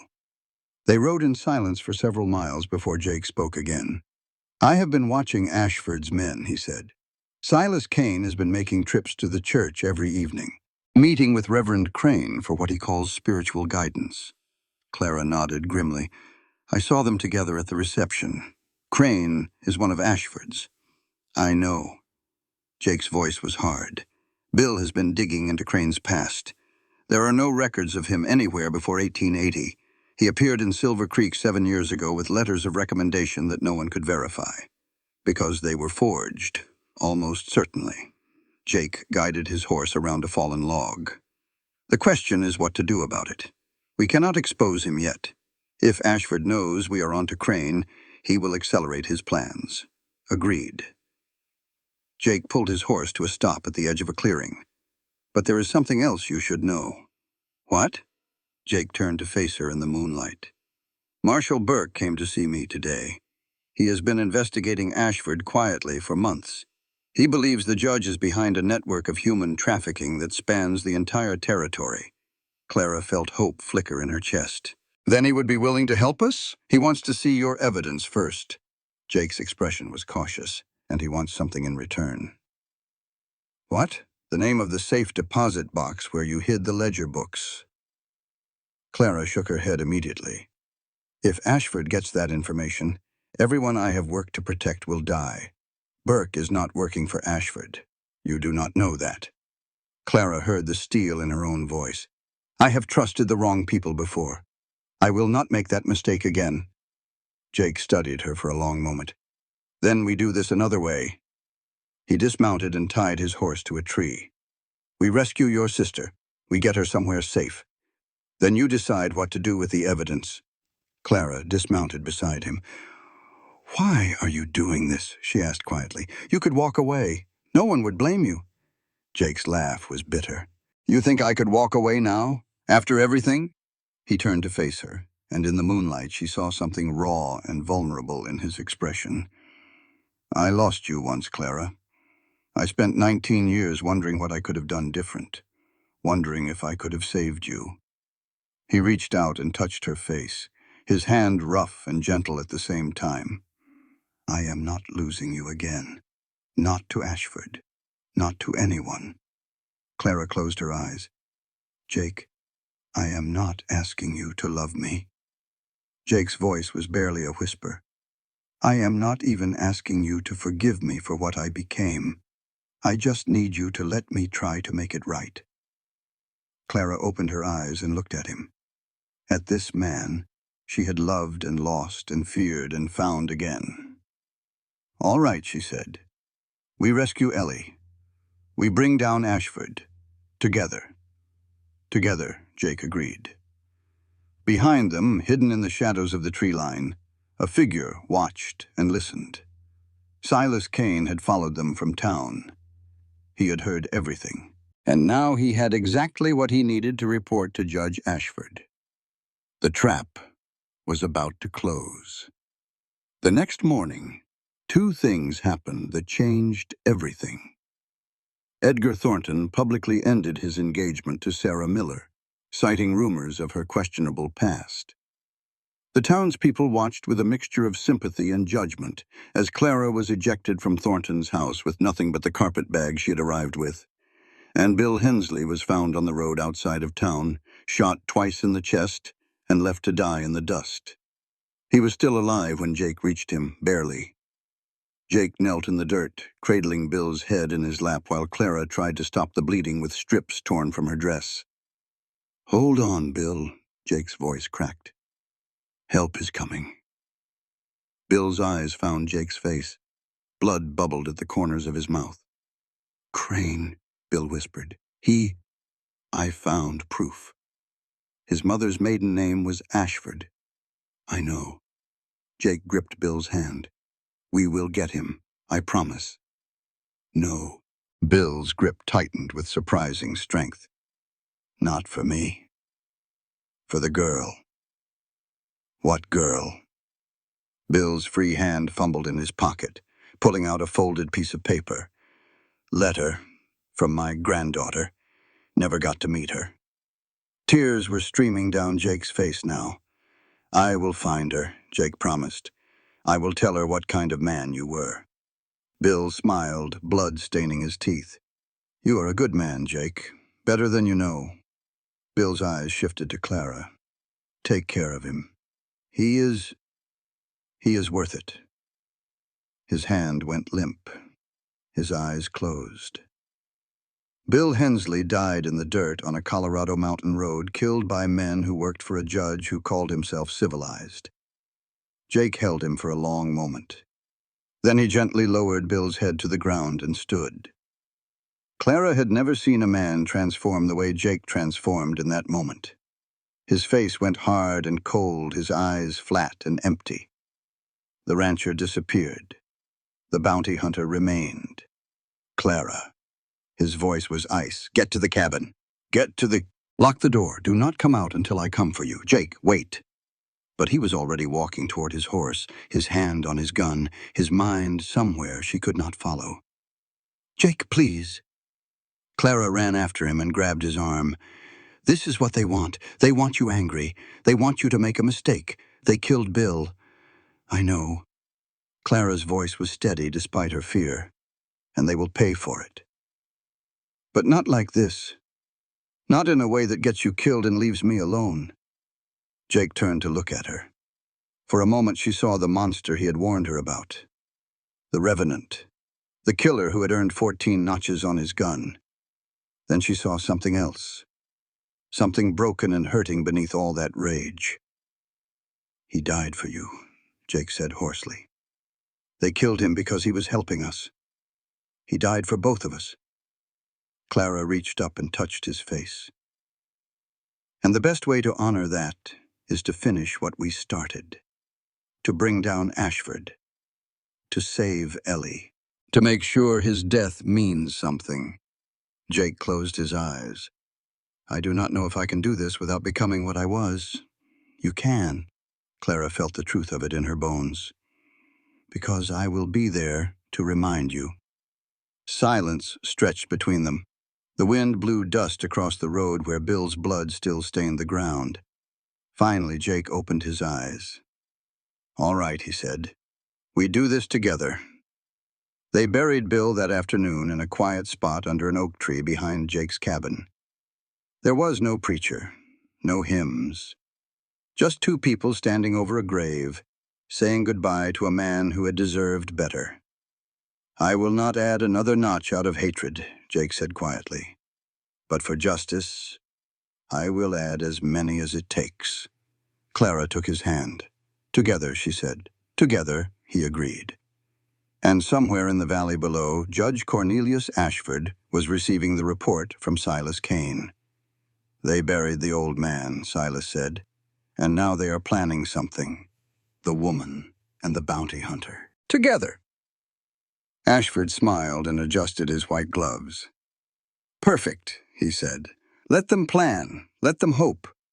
He looked out the window at the Colorado mountains. It will make their defeat all the sweeter. Some nights last so long you think dawn will never come. This was one of those nights. 3 days passed after Bill's death. 3 days of planning, of preparation, of watching Ashford's men watching them in return. Jake used the time to study their enemies' patterns. The judge kept a regular schedule, moving between the hotel and the church and various public appearances designed to win votes. His men rotated in shifts, always at least 4 guarding him, always armed, always alert. Silas Kane stayed close to Ashford's side, waiting. Clara used the time to reach out to Marshall Burke. Through careful coded messages passed through trusted hands, she laid the groundwork for what would come next. The plan was simple in theory, complex in execution. They would ride to Denver. They would rescue Ellie from wherever Ashford was holding her. They would get the evidence to Burke and let him take Ashford down through proper legal channels. Simple. Clean. No one else had to die. Except Jake knew better. Plans like this never survived contact with the enemy. On the 4th night, Clara found Jake sitting alone by Bill's grave. The moonlight turned everything silver and shadow. An owl called somewhere in the darkness. "You cannot sleep either," she said, settling onto the ground beside him. "I keep thinking about what I should have done different." Jake's voice was rough.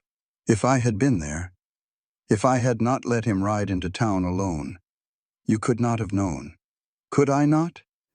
Jake picked up a stone and turned it over in his hands. "I knew Kane was watching us. I knew they were looking for leverage. Bill was the obvious target." "Stop." Clara put her hand over his. "You are not responsible for what evil men do." "Am I not?" Jake looked at her, and in the moonlight she saw the weight of years in his eyes. 14 notches on my gun, Clara. 14 men I killed. Some of them deserved it. Some of them probably did not. But I pulled the trigger on all of them." Clara did not look away. "Why did you stop?" Jake was quiet for a long moment. "There was a boy," he finally said.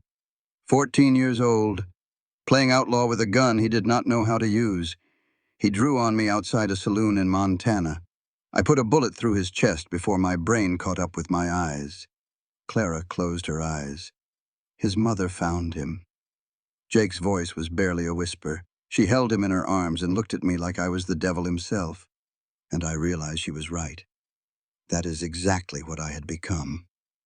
He threw the stone into the darkness. I walked away after that, sold my guns, bought this land, tried to become someone else. Did it work? Jake laughed bitterly. "I thought it did.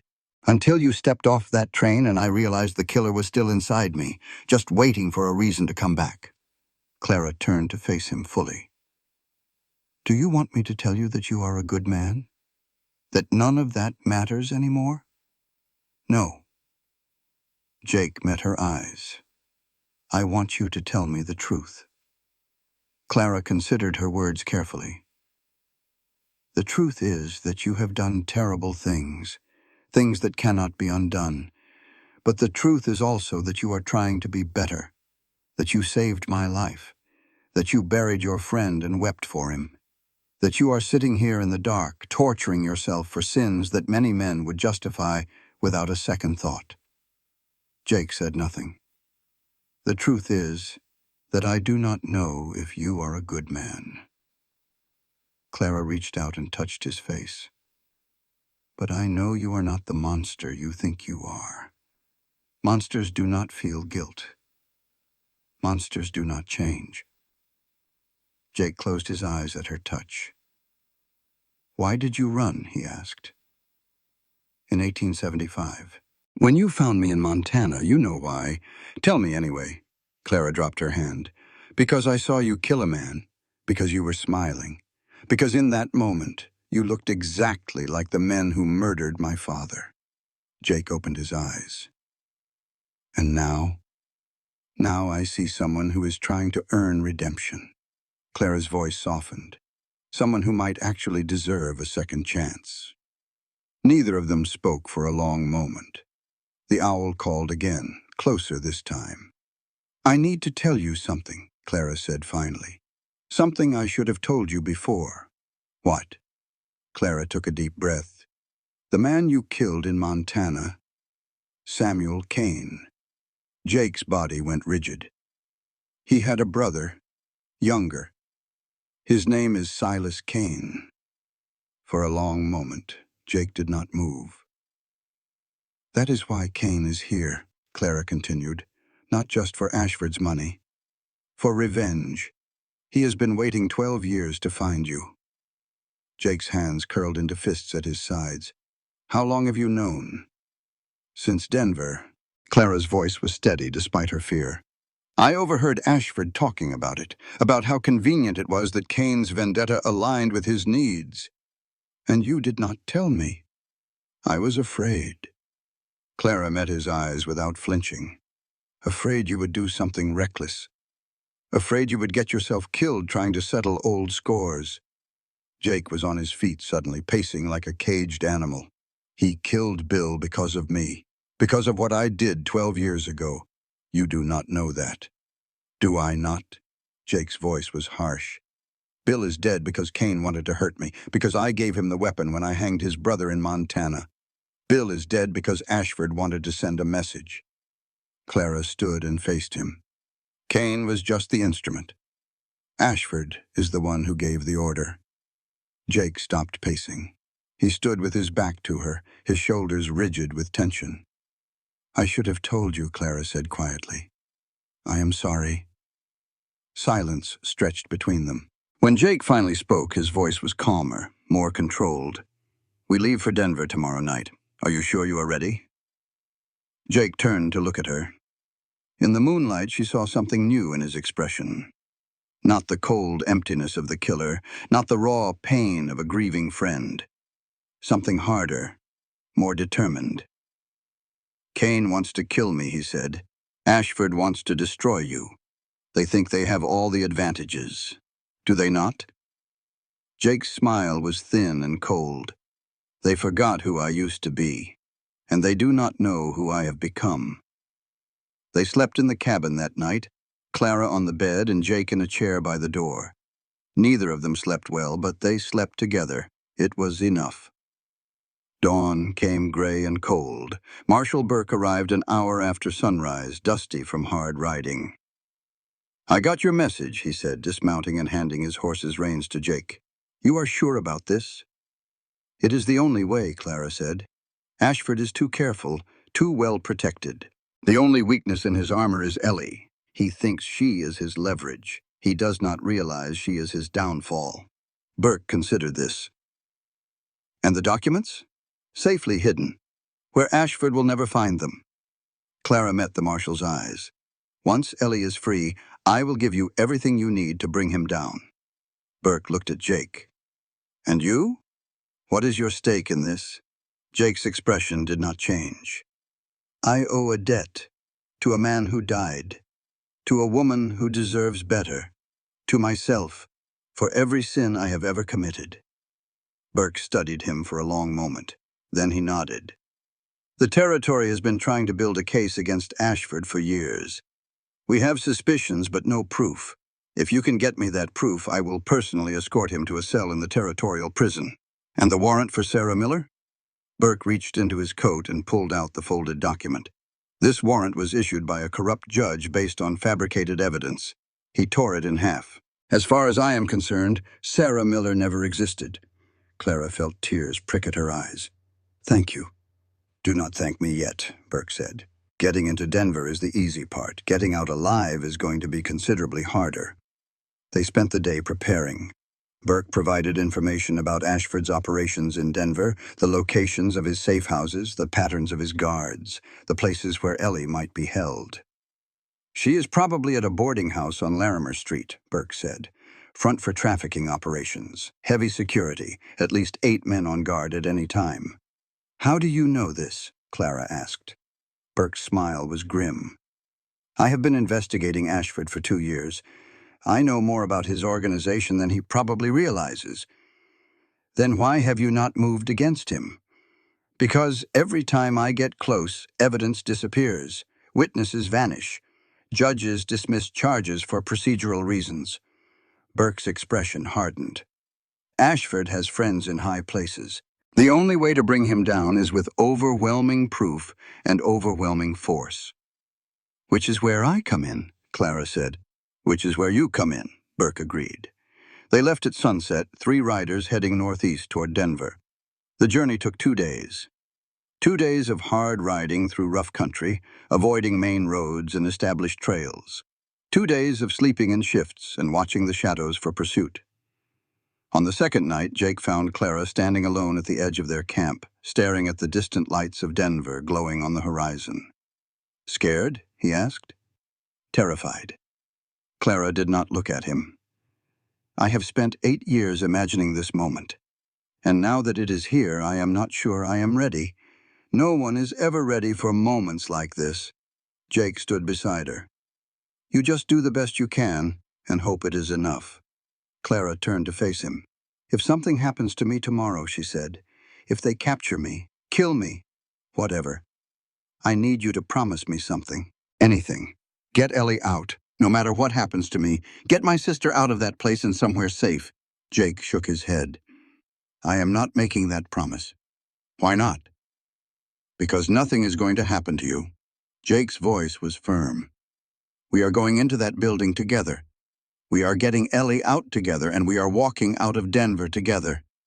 You cannot know that. You are right. Jake reached out and took her hands. But I can know this. I have lost you once. I spent 19 years regretting it. I am not going to lose you again. Clara felt tears slip down her cheeks. Jake. I love you, Clara. Jake's voice was rough. I have loved you since we were kids in Tennessee. I loved you through 19 years of not knowing if you were alive or dead. And I will love you until they put me in the ground. Clara closed her eyes. I do not know if I can love you back. Not the way you deserve. I have spent too many years afraid to let anyone close. I am not asking you to. Jake squeezed her hands. I am just asking you to let me try to earn it. Clara opened her eyes and looked at him. At this scarred, broken, beautiful man who had waited 19 years for a promise she had never been able to keep. All right, she said. We do this together. Together, Jake agreed. And somewhere in Denver, in a boarding house on Larimer Street, Ellie Hawkins sat in a locked room and prayed that someone would come for her. She had been praying for 8 years.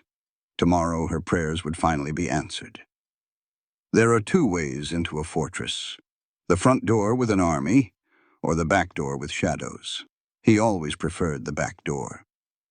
Denver sprawled across the plain like a queen, confident in her beauty. All brick buildings and paved streets and gas lamps flickering in the evening darkness. The mountains rose behind her like a crown, their peaks still white with snow, despite the summer heat below. Jake had not been to Denver in years. The city had changed, grown, become something almost civilized. But underneath the veneer of respectability, the same old sins still flourished. He could see them if he knew where to look. The saloons that served as fronts for gambling dens, the boarding houses that were actually brothels, the respectable businesses that laundered money from less respectable sources. Ashford's territory. They entered the city separately, Burke taking the main road while Jake and Clara circled around to approach from the south. Better not to be seen together until they had no choice. The boarding house on Larimer Street was exactly where Burke had said it would be. A 3-story wooden structure with lace curtains in the windows and a fresh coat of paint on the door. It looked like exactly what it pretended to be, a respectable establishment for single women seeking temporary lodging.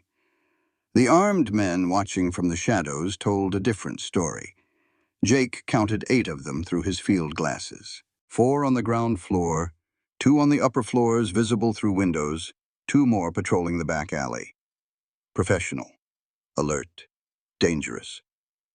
How do we get past them? Clara whispered. We do not. Jake handed her the field glasses. We go through them. The plan was straightforward. Burke would create a distraction at the front of the building, drawing as many guards as possible to investigate. Jake would enter through the back. Clara would follow once he had cleared the way. Simple, direct, violent. Jake did not like it. Too many variables, too many things that could go wrong. But they were out of time and out of options. "Are you ready?" he asked Clara. "No." Clara's voice was steady despite her fear. "But let us do it anyway." Burke's distraction came right on schedule. A fire in a trash heap at the end of the block, accompanied by shouts of alarm. The guards at the front of the building moved to investigate, leaving only 2 men watching the back entrance. Jake moved through the shadows like water through cracks in stone. The first guard never saw him coming. A quick strike to the throat, a hand over the mouth, and the man was unconscious before he could raise an alarm. The second guard was faster. He got his hand on his gun before Jake reached him. But Jake had been doing this longer than the guard had been alive. He caught the man's wrist, twisted and felt the bone snap. Another strike, and the second guard joined the first on the ground. Clara appeared at his side. "Is there another way?" she whispered. There was not. Jake pulled open the back door and stepped into darkness. The interior of the boarding house was a maze of corridors and locked doors. Jake moved through it with his gun drawn, checking each corner, listening for footsteps. They found the first prisoner on the second floor. A young woman, barely more than a girl, huddled in a corner of a small room. She looked up at them with hollow eyes that had forgotten how to hope. "We are getting you out of here," Clara said gently. "All of you." The girl did not respond, just stared. Jake's jaw tightened. How many more like her were locked in these rooms? How many lives had Ashford destroyed for profit? "Focus," Clara whispered, seeing his expression. "Ellie first. Then we come back for the others." They found Ellie on the 3rd floor in a room at the end of the hall. The door was locked from the outside. Jake kicked it open without hesitation. The woman inside looked up at the noise. She was thin and hollow-eyed, with dark hair that had gone gray at the temples. She looked 60 years old despite being barely 30. Then she saw Clara, and something in her face shattered. Clara. The sisters embraced, both of them sobbing. 8 years of separation, of fear, of not knowing if the other was alive or dead, all of it pouring out in a single moment. Jake kept watch at the door, giving them what privacy he could. "I thought you forgot me," Ellie was saying. "I thought you had abandoned me. Never." Clara held her sister like she would never let go. "Not for one single day. I have been working to get you out since the moment they took you. I just could not find a way that would not get you killed." Ellie pulled back, her face wet with tears. "They told me you were dead, that you had been killed trying to escape. They showed me a body. They lied." Clara wiped the tears from her sister's face. "They always lied. But I am here now, and we are leaving this place forever." Jake heard footsteps on the stairs, many of them, moving fast. "We have to go," he said. "Now." They ran. The back stairs were clear, but not for long. Jake could hear guards converging from multiple directions drawn by the commotion of their rescue. "Burke," Jake said through gritted teeth. "Where the hell are you?" As if in answer, gunshots erupted from the front of the building. Burke had arrived with reinforcements. Territorial marshals he had secretly gathered for this operation. The guards were caught between 2 forces now, unable to focus on either one. "Go," Jake told Clara. "Back alley. Horses are waiting." "I will cover you." Clara hesitated. "Go," Jake repeated. "Get Ellie out. I will be right behind you." Clara grabbed her sister's hand and ran. Jake turned to face the guards coming up the stairs. There were 4 of them, armed, angry, desperate. Jake smiled. It was not a pleasant expression. "Hello, boys," he said. "Let me introduce myself. They used to call me the Revenant." He moved. The first guard went down with a bullet in his shoulder. The second took a pistol butt to the face. The third stumbled backward into the fourth, and both of them tumbled down the stairs. Jake did not wait to see if they would get up. He was already running, following Clara's path through the building and out into the night. The alley was chaos. Gunfire everywhere, shouts and screams, and the thunder of running feet. Jake found the horses where he had left them. Clara was already mounted, pulling Ellie up behind her. Marshal Burke rode up beside them, his face grim. "Time to go," he said. "More of them coming." They galloped through the streets of Denver, 3 horses carrying 4 riders, leaving a trail of chaos in their wake. Behind them, the boarding house was in flames. Whether from Burke's distraction or from something else, Jake did not know and did not care. They had done what they came to do. Ellie was free. Now they just had to survive the ride home. They made camp 10 miles outside Denver, in a rocky canyon that offered shelter from pursuit. Ellie was in shock. She sat by the fire, wrapped in a blanket Clara had brought, staring at nothing. 8 years of captivity did not wash away in a single night. Clara sat with her, holding her hand, talking softly about nothing in particular. About the ranch in Colorado. About the life they would build together. About all the things they would do now that they were finally free. Jake kept watch at the edge of the camp, his eyes scanning the darkness for pursuit. Burke joined him. "That was well done," the marshal said quietly. "I have seen veteran soldiers who could not have done better." "I am not a soldier," Jake said. "No, you are something considerably more dangerous." Burke lit a cigarette. "But you held back. You could have killed those guards. Instead, you just put them down." Jake said nothing. "She is changing you," Burke observed. "The woman.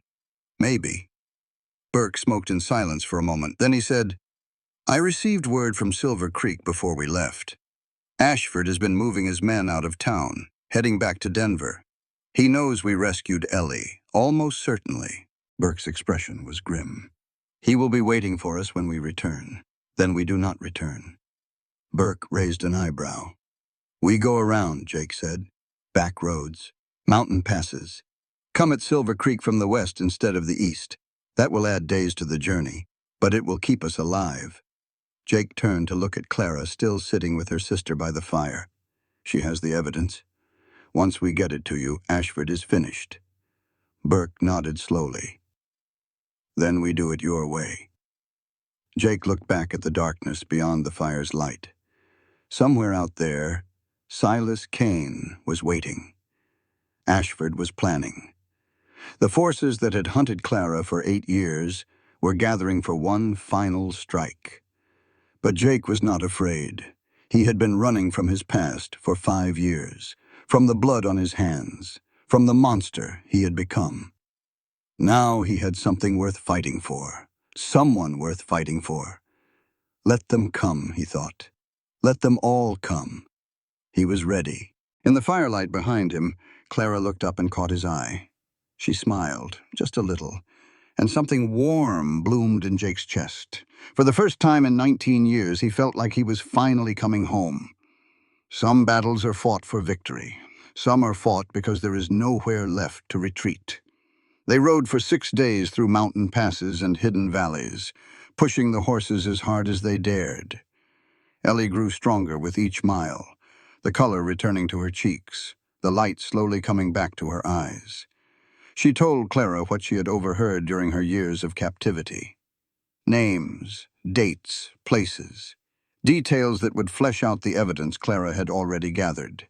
Details that would ensure Ashford never hurt anyone again. She also told Clara about Crane. "I heard them talking," Ellie said one night by the fire. "Ashford and a man he called Nathaniel. They spoke about you like you were a prize to be won." Ashford called the other man little brother. Clara had suspected as much, but hearing confirmation still made her blood run cold. "He has been watching you for months," Ellie continued, "reporting everything you did, every conversation, every movement." Jake, who had been listening from the edge of the firelight, spoke quietly. "Bill figured it out. That is why they killed him." Silence fell over the camp. When they finally approached Silver Creek from the western mountains, it was clear that everything had changed. Smoke rose from multiple buildings in town.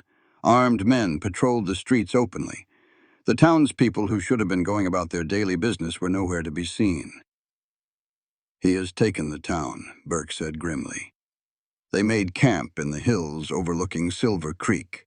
From their vantage point, they could see Ashford's men everywhere, 20 at least, maybe more.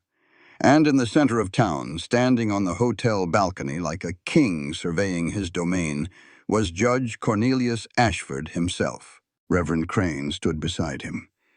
"They are using the townspeople as hostages," Jake observed. "If we attack, innocent people die. Then we do not attack." Clara's voice was calm despite the fury burning in her eyes. "We draw them out." "How?" "By giving Ashford what he wants." Jake turned to look at her. "Me," Clara said simply. "He wants me. He has wanted me for 8 years.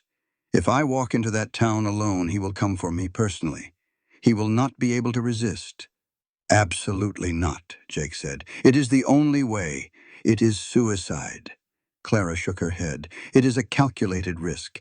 Ashford needs me alive to confess to Robert's murder. He will not kill me until he has what he wants." "And what happens after he has your confession?" "He will never get it." Clara's smile was thin. "Because while he is focused on me, you will be getting the evidence to Burke. And Burke will be arresting everyone in Ashford's organization." Jake was shaking his head before she finished speaking. "There has to be another way." "There is not."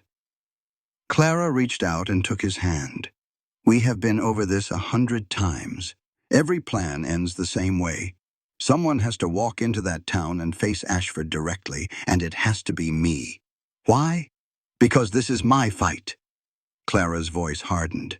"He killed my father. He enslaved my sister. He destroyed my life. I will not let someone else pay the price for my revenge. This is not revenge. This is justice." "Is it?" Clara met his eyes without flinching. "Can you honestly tell me you do not want to see Ashford dead? That you do not want to be the one to pull the trigger?" Jake was silent. "I need to do this," Clara said softly. "Not for revenge. For closure. For the chance to finally stop running." Jake stood and walked to the edge of the camp. He stood with his back to her for a long moment, looking down at the town where armed men waited to kill everyone he cared about. Then he turned back. "I will go with you." "No. Not to fight. To talk." Jake's expression was determined. "Ashford thinks he has all the power, but he does not know everything. He does not know about Burke and his marshals. He does not know we have already sent copies of the evidence to newspapers in Denver and San Francisco." Clara stared at him. "We go in together. We face him together. And when his world starts crumbling around him, we walk out together." Clara wanted to argue. Every instinct told her that letting Jake walk into danger was wrong. But she also knew he was right. This was not her fight alone. It had not been her fight alone since the moment Jake had appeared in that alley and chosen to stand beside her. "All right," she said finally. "Together." "Together," Jake agreed. Burke spent the next hour positioning his marshals in the hills around town. 20 men against Ashford's 20, even odds if it came to a fight. The journalist from Denver was already on his way back to the city with copies of Clara's evidence. By tomorrow, the whole territory would know the truth about Judge Cornelius Ashford. But first, they had to survive tonight. Jake and Clara rode into Silver Creek side by side as the sun began to set. The townspeople watched from behind shuttered windows. Ashford's men tracked their progress with guns drawn but did not fire. They had their orders. Ashford was waiting for them in front of the hotel. He looked exactly as Clara remembered, distinguished and handsome, and utterly corrupt. Silas Kane stood beside him. "Miss Hawkins," Ashford said pleasantly, "how good of you to finally accept my invitation. I did not have much choice." Clara dismounted and stood facing him with her chin held high. "You burned half the town to get my attention, a necessary motivation." Ashford's smile never wavered. "I have been trying to have this conversation for 8 years. You kept running. I am not running anymore. Clearly." Ashford's eyes flicked to Jake. "And you brought your pet killer. How charming." Jake said nothing. His hand rested on his gun, but he made no move to draw. I know what you want, Clara said. You want me to confess to killing Robert Whitmore, to take the blame for a murder you ordered. I want justice, Ashford said smoothly. Robert was a good man who did not deserve to die. Robert was your creature. He tried to kill me when he found out I had taken the ledger books. I defended myself. A likely story. Ashford shook his head sadly. But without those ledger books, it is your word against mine. And I am a territorial judge. You are a runaway servant accused of murder. Clara smiled. It was not a pleasant expression. The ledger books are on their way to Denver as we speak, along with my sister's testimony, along with the evidence Bill Hensley gathered about your brother, the preacher. Ashford's smile flickered. By tomorrow, every newspaper in the territory will be printing the truth about Judge Cornelius Ashford. Clara's voice rang across the silent square. The trafficking, the murders, the bribed officials. All of it. You are bluffing. Am I? Clara gestured toward the hills around the town. There are 20 territorial marshals waiting in those hills. They have warrants for your arrest, your brother's arrest, and the arrest of every man in your organization. Ashford's face had gone pale. You have a choice, Clara continued. Surrender now and face trial, or fight and die here in the street. For a long moment, no one moved. Then Silas Kane stepped forward. I do not care about trials, he said quietly. I do not care about evidence or newspapers or territorial marshals. His eyes fixed on Jake. I care about one thing. The man who killed my brother. Jake met his gaze without flinching. Samuel Kane murdered a family, Jake said. Parents and 3 children. The youngest was 4 years old. He was my brother. That does not change what he did. Silas drew his gun in a motion too fast to follow. No, Jake said. Let us do this properly, just you and me. Silas hesitated. You have been waiting 12 years for this moment, Jake continued. Are you going to waste it on a quick shot in a crowded street, or do you want to face me man to man? Silas considered for a moment. Then he smiled and holstered his weapon. All right, bounty hunter. Man to man. They moved to the center of the street. The townspeople pressed back against the buildings, clearing space. Clara wanted to scream, wanted to grab Jake and run, but she knew it would do no good. This was a debt that had been waiting 12 years to be paid. All she could do was watch. The 2 men faced each other across 20 feet of dusty street. Silas stood loose and ready, his hand hovering near his gun. Jake was utterly still, a statue carved from stone and silence. Any last words? Silas asked. Jake nodded slowly. Your brother begged before he died. Begged for mercy. Begged for his life. And I gave him the same mercy he gave that family in Wyoming. Silas's face contorted with rage. He drew. Jake drew faster. 2 shots rang out as one. Silas staggered backward, a red bloom spreading across his chest. He looked down at the wound with something like surprise. Then he looked at Jake. At least, he whispered, at least you remember his name. Jake's voice was quiet. I remember all of them. Silas Kane fell. For a moment, no one moved. Then chaos erupted. Ashford shouted orders to his men. Burke's marshals came pouring down from the hills. Gunfire exploded across the square as the 2 forces clashed. Jake grabbed Clara and pulled her behind a water trough. We have to get out of here. Wait. Clara pointed toward the hotel. Ashford is running. The judge had abandoned his men. He was sprinting toward a carriage waiting at the end of the street, his white gloves flashing in the fading light. Clara ran after him. She caught up to him just as he reached the carriage. She grabbed his arm and spun him around. Where do you think you're going? Ashford's mask of civility had finally cracked. His face was twisted with fear and rage. You stupid girl! You think you have won? I have connections all over this territory. I will be back on the bench within a year. Clara shook her head. Your connections are already being arrested. Your brother is in custody. Your organization is finished. Ashford lunged for her throat. Clara had been waiting for this. 19 years of running, of hiding, of being afraid. All of it came down to this moment. She stepped aside and let his momentum carry him past her. As he stumbled, she drew the pistol Jake had given her and pressed it to the back of his head. "One reason," she said quietly. "Give me one reason not to pull this trigger." Ashford froze. "If you kill me, you will hang." "Maybe." Clara's voice was steady. "But it might be worth it." For a long moment, she stood there with the gun pressed to his skull. The temptation to pull the trigger was overwhelming. This man had destroyed her family, had enslaved her sister, had hunted her across the frontier for 8 years. One bullet, and it would all be over. But then she thought about Jake, about Ellie, about the life she wanted to build once this was finished. She thought about the difference between justice and vengeance. Slowly, she lowered the gun. "You are going to trial," she said. "You are going to face every one of your victims, and when they hang you, I am going to be there watching." Marshal Burke appeared beside her. "Clara Jane Hawkins," he said formally, "I need your statement. And this man needs to be placed under arrest." Clara handed him the gun. "He is all yours, Marshal." Burke's men took Ashford into custody. The judge did not struggle. He seemed to have aged 20 years in the past few minutes. Clara watched them lead him away. Then she turned and found Jake standing behind her. He was bleeding from a wound in his shoulder, but he was smiling. "You did not shoot him." "I wanted to." Clara walked into his arms. "God, I wanted to. I know." Jake held her close. "I am proud of you."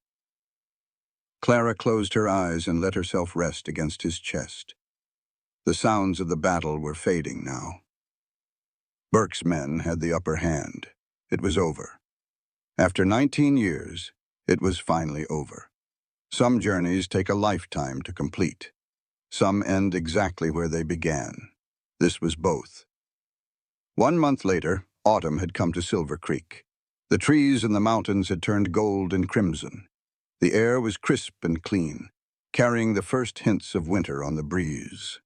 The town had begun to heal. Buildings repaired, businesses reopened, the marks of violence slowly fading.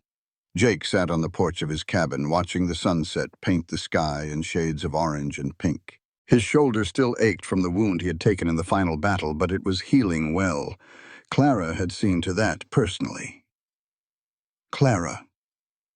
She emerged from the cabin now, 2 cups of coffee in her hands. She had changed in the month since Ashford's arrest. The constant tension had faded from her shoulders. The fear that had lived in her eyes for so long had finally begun to recede. She was beautiful. She had always been beautiful. But now there was a peace in her face that made Jake's heart ache with something he could not quite name. "News from Denver," she said, handing him a cup. "Good or bad?" "Good." Clara settled into the chair beside him. "Ashford's trial is set for next month. The territorial governor himself is overseeing the proceedings. And Crane turned state's witness in exchange for a reduced sentence." Clara's smile was grim. "He is spending the rest of his life in the territorial prison, but at least he's talking." Jake nodded slowly. "What about the others?" "The victims. 23 have been located and freed." Clara's voice softened, "including the girl we found in the boarding house. She is living with a family in San Francisco now. That is good." They sat in comfortable silence, watching the light fade from the sky. "Marshal Burke sent something for you," Clara said finally. She reached into her pocket and pulled out a small package wrapped in brown paper. Jake opened it carefully. Inside was a badge. "Territorial Marshal," it read. "He wants me to join his office," Clara explained. "Says I have the skills and the motivation." Jake studied the badge for a moment. Then he set it on the porch rail. "What did you tell him?" "I told him I would think about it." Clara looked at him. "What do you think I should do?" "I think that is your decision to make." Clara was quiet for a moment. "I spent 19 years running," she said finally. "Hiding, surviving. I never had the chance to think about what I actually wanted. And now? Now I want to stop running." Clara reached out and took his hand. "I want to build something. A home. A life. Something that is mine. Jake squeezed her hand. This place is yours, he said, for as long as you want it. Clara turned to look at him. Is that a proposal, Jacob McAllister? Jake laughed, surprising himself. I suppose it might be. He met her eyes. If you will have me. Clara was quiet for a long moment. Jake felt his heart pounding in his chest. Then she smiled. I have been waiting 19 years for you to ask me that. She leaned over and kissed him, soft and sweet and full of promise. When they finally pulled apart, the stars were coming out overhead. We should do this properly, Jake said. A real wedding, with a preacher and everything. Where are we going to find a preacher? Jake grinned. I hear there is an opening in Silver Creek. Clara laughed. It was the most beautiful sound he had ever heard. They were married 2 weeks later, on a crisp autumn morning with the mountains blazing gold around them. The ceremony was small. Ellie stood beside Clara, tears streaming down her face. Marshal Burke had ridden down from Denver to serve as a witness. A few of the townspeople who had stood with them during the battle filled out the small gathering. The service was held outdoors beside the creek that ran through Jake's property, the same creek where Clara had hidden from Ashford's men all those months ago. The same creek that reminded Jake of another creek, in another time, in a place called Tennessee. Do you take this woman? The new preacher asked. I do, Jake said. I have taken her every day for 19 years. Clara's eyes shimmered with tears. And do you take this man? I do, Clara said. For all the days we lost, and all the days still to come. The preacher smiled. Then by the power vested in me by the territory of Colorado, I pronounce you husband and wife. Jake kissed his bride while the small crowd cheered. 1 year later, the cabin had been expanded. New rooms for Ellie, who had decided to stay in Silver Creek and open a small dress shop. New fencing for the growing herd. A garden behind the house where Clara grew vegetables and herbs. Jake stood on the porch watching the sunset as he did every evening. But tonight was different. Tonight, Clara stood beside him with her hand resting on her rounded belly. He is kicking, she said softly. How do you know it is a he? I just know. Clara smiled. A boy with his father's stubbornness and his mother's common sense. Jake laughed. God help him. He will have us. Clara leaned against his shoulder. That is more than either of us had. Jake put his arm around her and held her close. In the distance, the sun touched the mountains and began its slow descent. The sky blazed with color, reds and golds and purples stretching from horizon to horizon. Are you happy? Clara asked. Jake thought about the question. He thought about the girl he had kissed by Sweetwater Creek all those years ago. About the 19 years of searching and loss and violence that had followed. About the scars he carried inside and out. He thought about Bill Hensley, buried under the oak tree behind the cabin. About the granddaughter who had finally come to visit his grave last spring. A bright-eyed girl who reminded Jake of everything Bill might have been. He thought about the monster he had become, and the man he was becoming instead. Yes, he said finally, I am happy. Clara smiled and kissed his cheek. Good, because supper is getting cold. She turned and walked into the cabin, leaving the door open behind her. Jake stood for a moment longer, watching the last light fade from the sky. Then he followed her inside. The door closed behind him. Outside, the Colorado stars emerged one by one, countless points of light scattered across the velvet darkness. A coyote called somewhere in the hills. The creek that ran past the cabin murmured its endless song, and in the cabin a lamp was lit. Its warm glow spilled through the windows, a small beacon of light against the vast wilderness. A home, finally. After 19 years, after fire and blood and loss, after everything that had tried to tear them apart, they had found their way back to each other.